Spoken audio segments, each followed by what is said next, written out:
Hello everyone! Today is Saturday and nagkikrave akong gumawa ng pistachio chocolate na yung famous sa Dubai. But this time I wanna make it like brownies na chocolate pistachio brownies siya. Parang all together na ganun yung lasa. Tapos yung pistachio stuffing siya in the inside. So kaka-shower ko lang, mag-get ready lang ako. Tapos mamimili na tayo ng mga gagamitin natin for the brownies. Tara, let's go!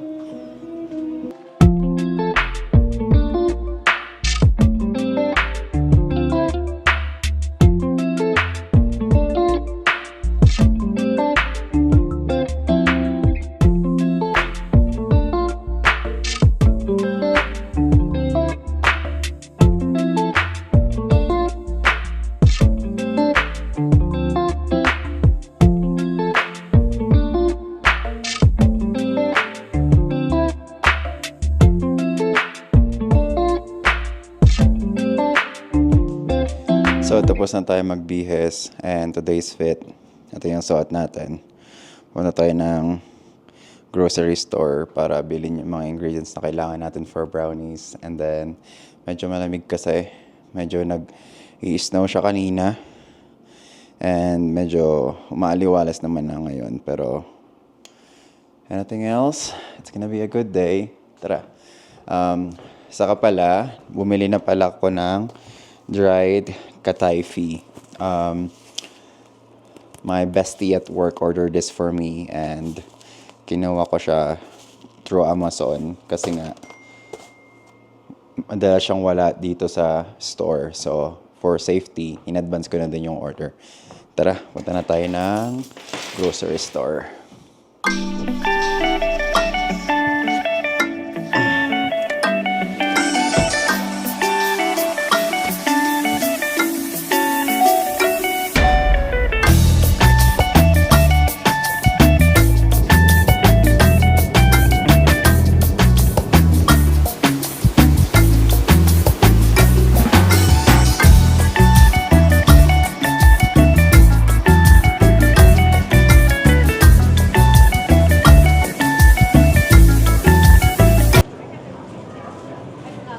So, nandito na tayo sa Walmart. Gahanap lang ako ng chocolate, yung flour for brownies, and I think may ano na dito, yung parang nakabox na brownies na ready to go na siya. Nahaluan mo na lang ata ng tubig. Wala kasi akong ano, wala akong patience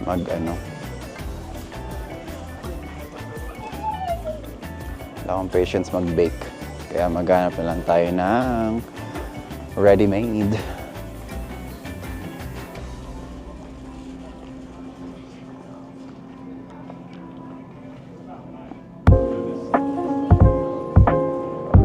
There's some baking.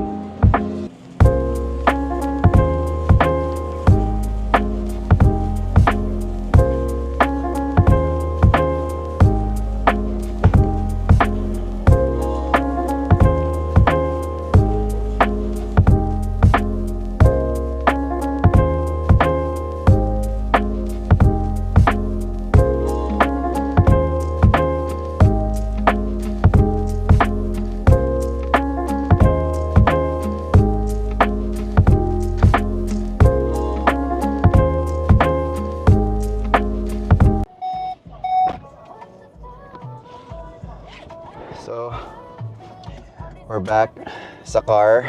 Nabili ko na lahat ng kailangan ko. Wait, double check ko nga. Kasi ang pinakamahirap lang naman hanapin yung tahini, which is yung sesame paste. Tapos, yung kataifi, which is yung in-order ko na sa Amazon. So, let's see kung nakompleto ko yung mga kailangan kong bilhin. Chocolate, tahini, pistachio berry, coconut oil, white chocolate. Feeling ko di ko naman kailangan ng coconut oil. Iba-iba naman ng version yung nakikita ko eh. Pero mostly wala naman ako nakikita ng coconut oil sa nilalagay nila sa brownies. So, let's see. Hopefully it turns out good. Alright, tara. Uwi na tayo para makapagsimula na tayo magluto.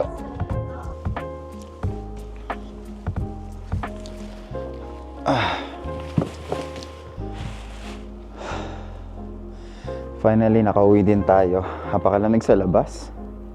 Pero Dito masusukat ang pasensya ng isang Bombay kasi hindi ako mahilig mag-bake.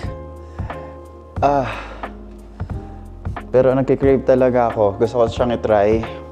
Gusto kong malaman kung capable ba akong gawin yung paggawa ng ganito. Kasi lagi ko siya nakikita sa TikTok and gusto ko talaga siyang matry. So, let's see. Bumili pa akong bagong pan kasi nga may pan kami dito pero maliit siya na version. Feeling ko marami akong how to call this? Marami ako nabili. So, baka hindi siya magkasya dun sa luma na pan. So, i-ready ko lang yung mga gamit. Then, let's start.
Got this.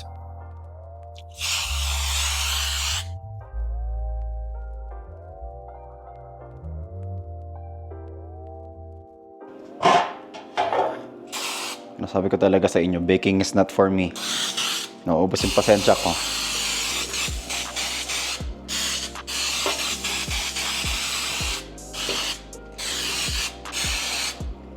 Di ba ginawang shaving cream? Diyos ko po. Namix ko naman na yung butter and everything. Swear, binasa ko yung nasa box. Pero, bahala na. So, tayin lang natin siya dami tayong tissue, no? Para kumalat ang oil. Diyos ko. Hindi nakaka-proud tong gawaing to. Ang kalat. Di ako pwedeng gumawa ng kitchen series. Puro flour na yung kusina. So, isasalin na natin siya. Ayan, papakita ko sa inyo. Ayan. Salin na natin siya. Namix ko na siya lahat. Hindi ko na inisa-isa kasi galing naman siya sa box. So, ando naman na lahat ng ingredients. Sabi ko nga sa inyo, wala akong pasensyang gumawa ng ganito. Promise, masarap to. Bukol sa loob ko paggawa nito. Gusto ko lang talagang maayos ko to. So, nasalin ko na lahat ng butter dito sa pan. Tapos, na-preheat ko na din yung oven. So, sasalang ko na siya. Sabi dun sa box, 40 minutes to 45. So, habang sinasalang ko siya, gagawa muna ako ng pistachio butter since wala naman ako nakuha sa store na pistachio cream. So, yun na lang gagawin ko muna. So, bumili ako ng pistachios na wala na siyang shell. Wala akong makitang unsalted eh. Yun daw yung gusto nila. Pero salted, roasted and salted yung nakuha ko. So, bahala na. Promise, hindi to cooking vlog. Ano to? Testing my patience. Parang... Hello! Kumabuksan!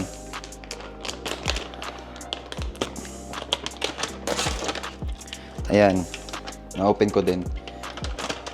So, ito yung itsura niya. I mean, sarap to. Ito yung kinakain ko pag lumilipad ako. Lumilipad ako. I mean, pag nasa plane ako na mag-travel ako, ito yung lagi kong dalang snacks. Hindi mo siya ganun kaalat. Walang measurement, so huwag na kayo magtanong.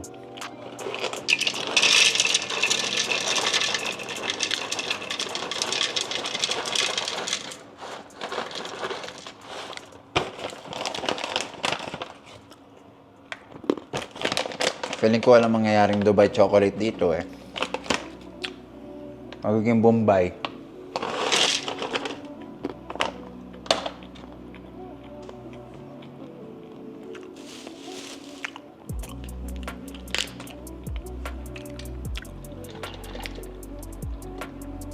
Try mo lang gayahin yung ginagawa ko. Magiging successful ka.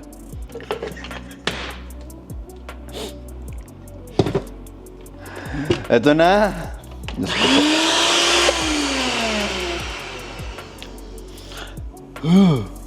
Ubus pasensya ko talaga. Let's see.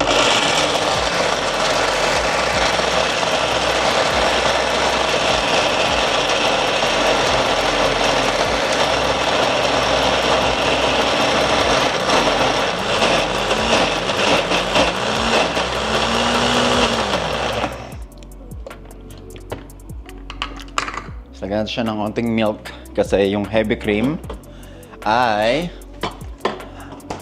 kasing lapot ko.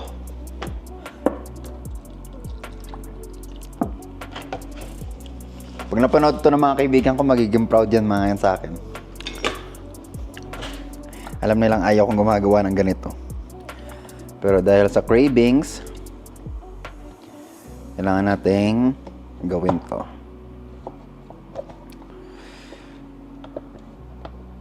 Haluin lang natin.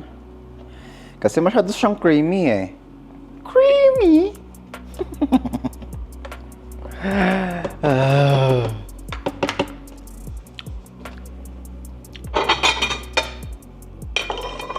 Yeah.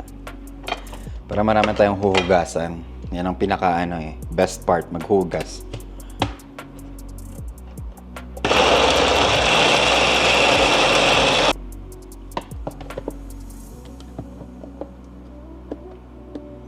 Medyo papunta na siya doon. Malayo na pero malayo pa. Di ba? Wala maayos natin to. Baka mabash tayo ng mga kakain ng brownies.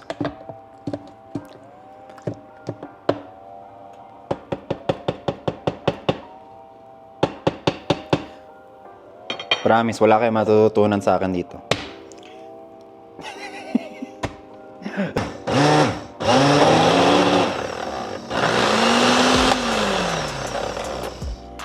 Naamoy nyo ba yun? Naamoy ko na siya. Naamoy ko na yung usok ng blender. Ay. Ayan. Nakagawa din tayo ng paste. Sabi ko sa inyo, kaya natin yan eh. So, haluin lang natin siya later kasama nung binili nating tahini. At yung binili natin kanina. So, haluin lang natin siya kasama nung pistachio paste, saka pistachio cream, saka itong paste, saka yung toasted, shredded kataifi, which is ito yun.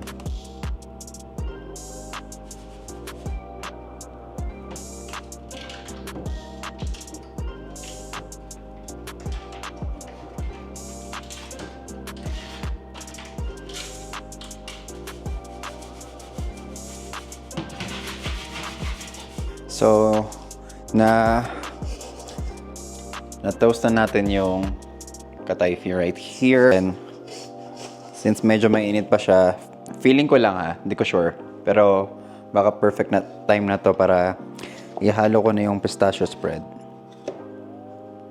Nag-decision lang ako. Ako rin naman kakain. So, maglalagay na rin tayo nito ng tahini. Tinikman ko siya onti. Di ko siya masyadong gusto lasa. Feeling ko for ano lang to. So, onti lang ilalagay ko. Ayan. Since na-blend na natin yung kataifi natin, saka yung pistachio, cream, and tahini all together. Tikman ko nga kung anong lasa. Ang bango niya, in fairness.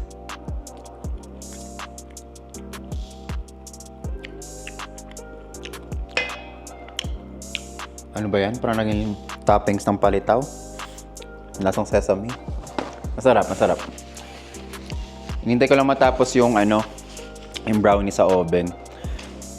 Guess what? Hindi ako nakapag-time sa oven. So, galing ko.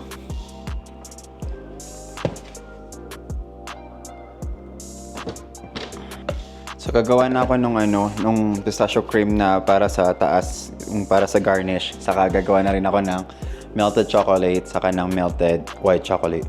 Para mailagay na natin siya sa taas ng brownies pag naluto na siya.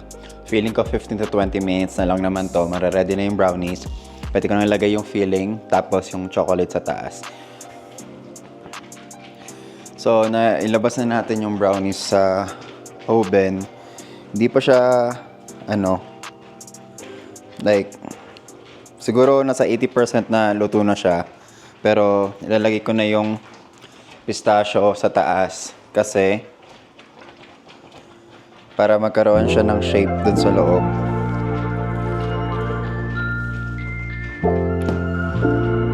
Kumbaga, isipin nyo na lang na malaki siyang isa siyang malaking chocolate bar. Tapos siya yung laman sa loob. Don't mind the sound dun sa likod ha, kasi ako ng white chocolate, nagme-melt ako. Wala akong pot na pwedeng pagtunawan ng chocolate so yun yung ginagamit ko right now. Kailangan ma-spread natin siya ng maayos kasi at pala inano ko muna siya sa cling wrap. Ang tawag doon yung finalat ko muna siya doon bago ko siya pinatong dito para medyo madali. Pero okay na din to kasi nag-workout naman siya kahit papaano. Kailangan ko lang habaan yung pasensya ko at nauubos na.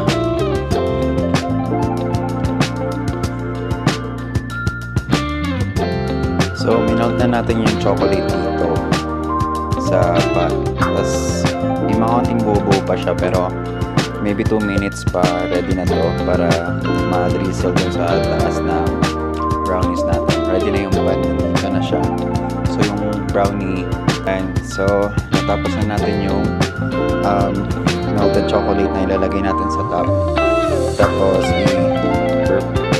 iayusin lang natin yung hopefully hindi siya mag-stick kasi dinamihan ko yung oil. I mean, first time ko na gumagawa nito. Medyo actually nakaka-enjoy din siya, therapeutic, pero I don't see myself doing a lot of like dessert cooking. I'm more on like hot food. Pag mga dessert, wala akong talaga kasi ayoko si Boy Tansya. Ayoko ng mga so kulang tayo ng pang scoop. Tapos yun yung gagamitin nating pang dito.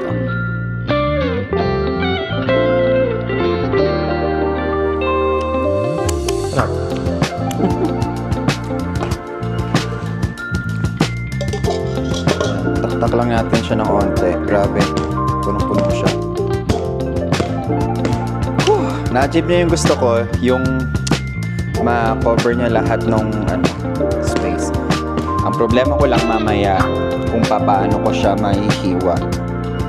Or kung pwede ko siyang maitaob. Tapos doon ko siya mahiwa. Pero as of right now, it's giving sumakses siya Sumakses. Ang galing. Tapos, meron akong ginawang white melted chocolate na mimix siya ng pistachio sa loob. So, ay magsarap. Ano ba to?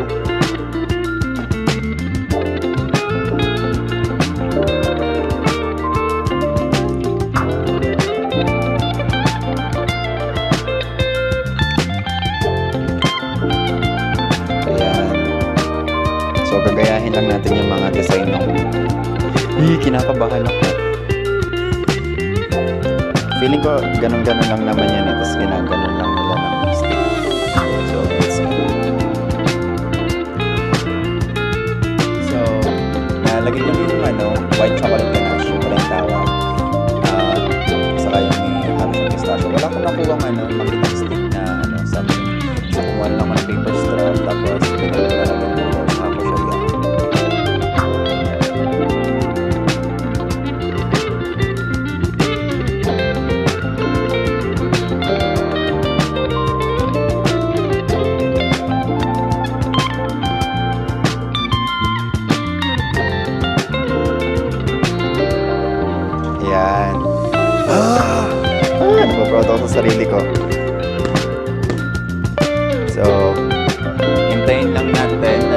sa rep.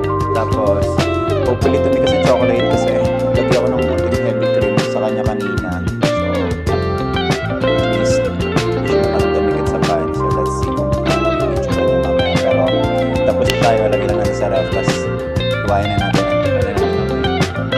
So, I'm thinking na maglatag ng foil kasi plano ko nga siyang taob.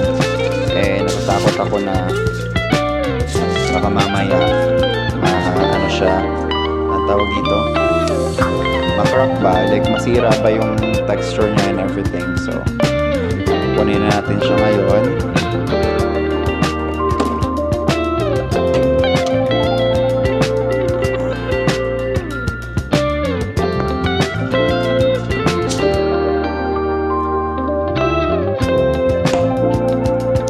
Hindi ko alam kung kailan ko pa ba siyang i-slice or what sa gilid.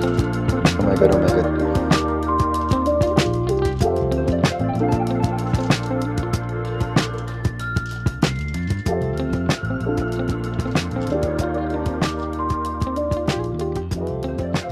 Hugas naman akong kamay.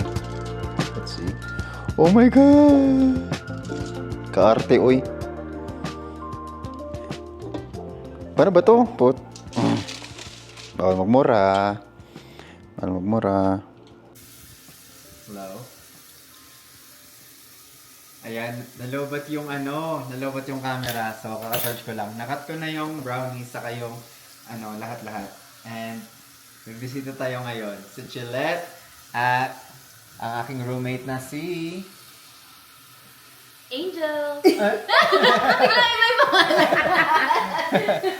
Yan, so natikman naman na nila yung brownies and anong masasabi natin?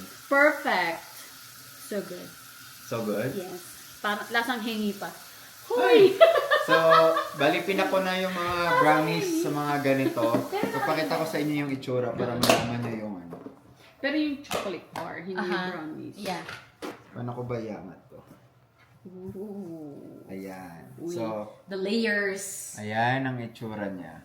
Yummers! Ayan. So, brownies yung ilalim, tapos yung katayfi, pistachio, tapos yung chocolate with white chocolate ganache in the inside. Parang lasa pala siyang coconut.